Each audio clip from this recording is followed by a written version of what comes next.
Hello friends, मैं हूँ Radhika Goyal class 9th ए से और लेके आई हूँ आज अपना पहला वीडियो अपने यूट्यूब चैनल पर। सो प्लीज़ मेरे यूट्यूब चैनल को सब्सक्राइब करें और मुझे सपोर्ट करें। मेरा टॉपिक है कोरोना वायरस और आज मैं आपको उसी के बारे में थोड़ा सा बेसिक इंट्रोडक्शन बताऊँगी। ये जो कोरोना वायरस है यानी कि कोविड-19, इससे आज पूरी दुनिया के साइंटिस्ट लड़ रहे हैं। इसने हमें यही सिखाया है कि हमें कभी भी अपने ऊपर गर्व नहीं करना चाहिए। तो चलिए अब इसका बेसिक इंट्रोडक्शन देख लेते हैं। जो कोरोना वायरस है ये एक सिंगल वायरस नहीं है, ये एक वायरस का ग्रुप है जो मिलके कोरोना वायरस बनाता है।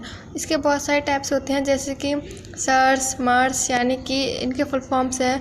मर्स के फुल फॉर्म्स है मिडिल ईस्ट रेस्पिरेटरी सिंड्रोम और सर्स के फुल फॉर्म है सीवियर एक्यूट रेस्पिरेटरी सिंड्रोम। ये ह्यूमन टू ह्यूमन ट्रांसमिट होकर फैल जाते हैं और ये कई तरह के बीमारियों को उत्पन्न करते हैं जैसे कि रनी नोज़, कफ, सोर थ्रोट यानी कि बुखार, जुकाम, खांसी वगैरह, और सबसे ज़्यादा इसमें निमोनिया होता है। और ये डायरेक्ट कांटेक्ट से यानी कि infected person to healthy person से ये स्प्रेड होते हैं। ये देखिए यहाँ पे ये दिखाए गए हैं कोरोना वायरस। और ये जो नेम है कोरोना, ये एक लैटिन वर्ड है, इसका मतलब होता है क्राउन। ये अपने स्ट्रक्चर की वजह से ही ये देखिए ये क्राउन लाइक स्ट्रक्चर की वजह से ही इनका नेम हुआ है कोरोना। और आप जानते हैं कोविड-19 का मतलब होता है कोरोना वायरस डिसीज़। ये देखिए कोरोना का CO, वायरस का VI और डिसीज़ का D यानी कि कोविड-19। और 19 इसे इसीलिए कहते हैं क्योंकि इस कोरोना वायरस डिसीज़ का यानी कोविड का जो फर्स्ट रिपोर्ट है वो 2019 में आया था, इसीलिए इसका नाम हो गया है कोविड-19। ये जो कोरोना वायरस है ये ह्यूमन्स में नहीं था, ये स्टार्टिंग में ये एनिमल्स में ट्रांसमिट होता था यानी कि बर्ड्स में और सी एनिमल्स में, इन सब में ट्रांसमिट होता था। अब देखते हैं कि ह्यूमंस में कैसे आया। तो हुआ यूँ था कि दिसंबर 2019 में चाइना में एक प्लेस का नाम है वुहान में क्या हुआ था, वहाँ पे एक सी फूड मार्केट है यानी कि जो भी फूड यानी फ़िश वगैरह जो भी सी से निकलता है वहाँ पे उन सब का मार्केट था, वहाँ पर से बेचा जाता है। तो फिर ये जो डिसीज़ थी, ये जो कोरोना वायरस था, ये उन्हीं सी एनिमल्स में था।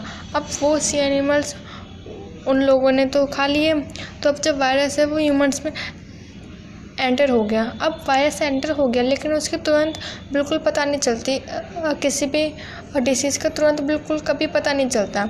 तो फिर वो वायरस तो उनमें एंटर हो गया और उन्हें कुछ पता नहीं चला। तो फिर वो लोग फिर अदर पर्सन के साथ अभी मार्केट में है तो मिलेंगे तो हैं, तो मिलेंगे तो सभी, और किसी को कुछ पता नहीं तो उस वायरस के बारे में तब। तो फिर वो लोग दूसरे पर्सन से मिले, वो तीसरे पर्सन से मिले, ऐसे करते करते ये जो डिसीज़ है वो पूरे चाइना में फैल गया। अब वहाँ से भी कई लोग कहीं घूमने वगैरह जाते हैं फॉरेन वगैरह, तो वहाँ से ये डिसीज़ सारे कंट्रीज़ में फैलता चला गया। अब किसी को कुछ पता नहीं चला, लेकिन जब वहीं वुहान में उसी जगह पर जब अचानक से सब लोग बीमार पड़ने लगे तो फिर साइंटिस्ट ने पता लगाया कि ये आखिर कौन सी डिसीज़ आ गई, नई डिसीज़। तो फिर इसलिए उसका मतलब खोज हुई डिसीज़ की। और इंडिया में जो पहला केस रिपोर्ट हुआ था इस डिसीज़ का वो केरला में हुआ था। और अब इंडिया में भी कई लाखों करोड़ों केसेस हैं इस कोरोना वायरस के। अब थोड़ा सा इसका इतिहास जान लेते हैं कोरोना का। ये जो कोरोना वायरस है मैंने बताया था ये एक वायरस का ग्रुप है, तो इसमें बहुत सारे वायरस इंक्लूड होते हैं। अभी जो चल रहा है उसे नोवल कोरोना वायरस कहते हैं यानी कि SARS-CoV-2। इस वायरस का मेन नाम यही है SARS-CoV-2, या फिर आप नोवल कोरोना वायरस भी बोल सकते हैं। ठीक है, तो सबसे पहले ये कोरोना का जो टाइप है मैंने बताया था SARS यानी कि सेवरल एक्यूट रेस्पिरेटरी सिंड्रोम। तो फिर ये जो वायरस है ये 2002 में चाइना में ही फैला था सबसे पहले, और फिर वहाँ से ये जो महामारी है एपिडेमिक है ये वहाँ से फैलते फैलते कई सारी कंट्रीज़ में फैल गया था और इससे भी बहुत लोगों की डेथ हो गई थी।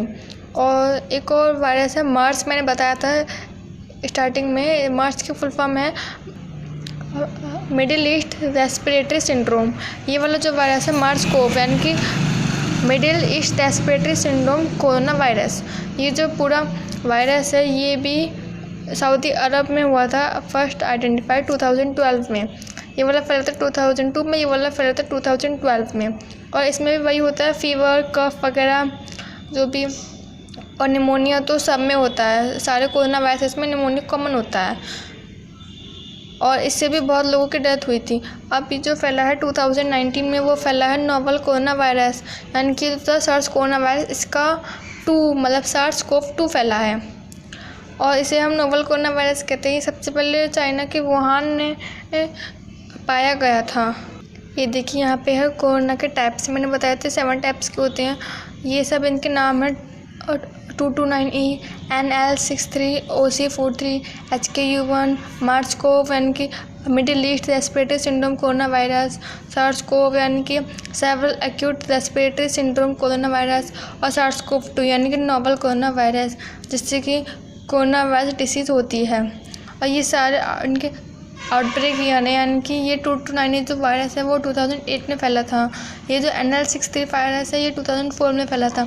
ऐसे सारे वायरसेस के वो दे रखे हैं आउटब्रेक के, ये कौन कौन सी ईयर में फैले हुए थे, फैल गए थे। और ये जो अब जो चल रहा है नोवल कोरोना वायरस, ये 2019 में फैला था और ये अब तक फैल रहा है क्योंकि कोई भी सावधानी नहीं बरत पा रहा है। अब हम थोड़ा सा अपने इंडिया की कंडीशन देख लेते हैं। ये जो nCoV यानी कि नोवल कोरोना वायरस के साथ इंडिया में इसकी कंडीशन पहले तो थोड़ी कम थी क्योंकि पहले लॉकडाउन्स वगैरह हो गए थे कई जगहों पर, कई नहीं सारे इंडिया में लॉकडाउन हो गया था। यानी कि कोई जो जहाँ है वो वहीं रहेगा, कोई एक प्लेस से दूसरे प्लेस तक नहीं जाएगा क्योंकि अगर मान लो किसी को कोरोना है, वो एक प्लेस से दूसरे प्लेस चला गया तो वहाँ के लोगों को भी वो ह्यूमन से ह्यूमन ट्रांसमिट होता है, तो वहाँ के लोगों को भी कोरोना हो जाएगा। इसीलिए तो डेथ के चांसेस बढ़ सकते हैं, इसीलिए सब जगह पे लॉकडाउन्स हो गए थे, क्वारंटाइन कर दिया था लोगों को। जो लोग कोरोना पॉजिटिव पाए गए थे उनको क्वारंटाइन कर दिया था। लेकिन अब क्या है, अब केसेस बढ़ते ही जा रहे हैं। क्यों? क्योंकि अगर लॉकडाउन करते तो फिर कई लोगों के बिज़नेस वगैरह और जो गरीब लोग हैं उन सब के बिज़नेस वगैरह ये सब ठप हो रहे थे, तो वो लोग तो बेचारे क्या करते हैं। इसीलिए अब लॉकडाउन बंद हो गया है, लेकिन अब जो केसेस हैं वो बढ़ते ही चले जा रहे हैं क्योंकि सब लोग अपने काम पर तो जा रहे हैं, इसीलिए अब ह्यूमन टू ह्यूमन ट्रांसमिशन और ज़्यादा बढ़ गया है। अब केसेस बढ़ते ही जा रहे हैं कोरोना के, इसलिए सबको सावधानी बरतनी बहुत ज़रूरी हो गई है। अब ये देख लेते हैं कि जो कोरोना वायरस ये फैलता कैसे है। मैंने बताया था कि ह्यूमन टू ह्यूमन ट्रांसमिशन के थ्रू फैलता है। तो सबसे पहले देख लेते हैं, फर्स्ट पॉइंट है इसमें coughing and sneezing without covering the mouth. यानी कि अगर हमें खांसी आ रही है या फिर हमें छींकना है तो हमेशा अपने माउथ को रुमाल से यानी कि हैंकी से कवर करके रखें। और क्या दे रखा है इसमें दे रखा है हमेशा कभी भी अब हम लोग एक दूसरे से मिलते हैं तो हम बोलते हैं हाय हेलो या फिर हम ऐसे हैंडशेक करते हैं, तो इसे हैंडशेक नहीं करना है। क्यों? क्योंकि अगर मान लीजिए हमें कोरोना वायरस यानी कि हमें कोविड-19 है और हमें पता नहीं है, तो इससे क्या होगा, इससे वो जो वायरस है वो दूसरे लोगों को भी चला जाएगा। इसलिए हमेशा नमस्ते करें। और क्या है, और ये जो इन्फेक्टेड थिंग्स होती हैं इनको कभी ना छुएं। और हमेशा सबसे दूरी बनाए रखें क्योंकि ऐसे भी कोरोना वायरस फैल सकता है और इससे डेथ के चांसेस सबके बढ़ सकते हैं। तो अपने लिए और अपने परिवार के लिए कृपया ऐसा करें। अब इस कोरोना वायरस के हम सिम्टम्स देख लेते हैं। यानी कि अगर किसी को कोरोना वायरस है, अगर किसी को कोरोना पॉजिटिव है तो देख लेते हैं और उसके क्या सिम्टम्स होते हैं। सबसे पहले फीवर होगा, उसको ड्राई कफ होगा यानी कि सूखी खांसी, टायर्डनेस, उसको बहुत थकान फील होगा अगर उसको कोरोना पॉजिटिव है तो। और उसे कहीं अपने बॉडी में दर्द होगा, उसका गला सोर थ्रोट यानी कि उसका गला सूख जाएगा, उसे डायरिया हो जाएगा। और क्या है, अगर किसी का लास्ट स्टेज है तो उसको बहुत ज़्यादा ब्रीथिंग में डिफ़िकल्टी होगी, चेस्ट पेन होगा और वो बोल नहीं पाएगा या फिर यहाँ पे वो चल नहीं पाएगा, उसका मूवमेंट लॉस हो जाएगा। और अगर आपको कहीं भी ऐसे सिम्टम्स अपने अंदर या अपने किसी फैमिली मेम्बर के अंदर दिखते हैं तो प्लीज़ तुरंत मेडिकल अटेंशन के पास जाएं, कि अपने आप को हॉस्पिटल में एडमिट करना है, फिर सेल्फ क्वारंटाइन हो जाए। ये आपके लिए, अपने लिए, अपने परिवार के लिए और देश के लिए सबसे ज़्यादा हेल्पफुल है।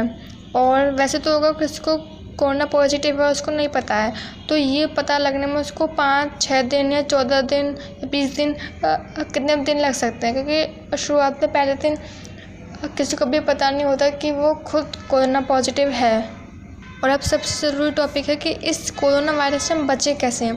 तो फिर यहाँ पे कुछ पॉइंट्स दिए गए हैं, क्या पॉइंट्स है देख लेते हैं। सबसे पहले दे रखा है अपने हाथों को अच्छी तरह से साबुन और पानी से लगभग 20 सेकंड तक धोएं, या फिर अल्कोहल बेस्ड हैंड सैनिटाइज़र का यूज़ करें। और उसमें लिख रहा है कि दूसरे लोगों को भी ये बताएं कि हमें कैसे सुरक्षित रहना है, ताकि वो लोग भी अपने आप को सुरक्षित रह सकें। और जिसको भी कोल्ड है, फीवर है या फिर ऐसे कुछ सिम्टम्स हैं, उनसे हमेशा दूरी बनाए रखें, उन्हें कांटेक्ट ना करें। और क्या है, और किसी के साथ हाथ ना मिलाएं, हमेशा नमस्ते करने, क्योंकि हाथ मिलाने से भी तो वायरस है ये फैल सकता है। हमेशा कम से कम 2 गज की यानी कि थोड़ी दूरी पे बनाए रखें सबसे। और क्या है, जो भी आप सामान लेके आते हैं, यानी कि फ्रूट्स वगैरह, वेजिटेबल्स वगैरह, उनको भी लाने के बाद अच्छी तरह से धोएं उन्हें भी, ताकि उनसे भी जो वायरस है, जो इन्फेक्शन है, ये ना फैले। और सबसे ज़रूरी चीज़ है कि सोशल डिस्टेंसिंग बनाए रखें, यानी कि सबसे दूरी बनाए रखें, हमेशा मास्क पहनें और कभी भी किसी भी चीज़ को हाथ ना लगाएं जो दूसरों की हो। इसी से क्या होगा, इसी से ये जो बढ़ती महामारी है ये रुकेगी। और ये जो सबके ऊपर जो परेशानी है, चाहे वो कोई भी हो, अब सबके ऊपर परेशानी आ रही है, चाहे बच्चे हों, बड़े हों, कोई भी हो, अब इससे सबके परेशानी आ रही है। क्यों, बच्चों का तो स्कूल बंद है तो उनको ये सब मोबाइल से करना पड़ रहा है, और बड़ों का बिजनेस वगैरह सब बंद है तो उनका घर खर्च नहीं चल पा रहा है। और अपने देश के लिए भी ये बहुत ज़्यादा ज़रूरी है कि आप इन रूल्स को फॉलो करें। Thank you and have a nice day. और मेरे चैनल को सब्सक्राइब करना ना भूलें।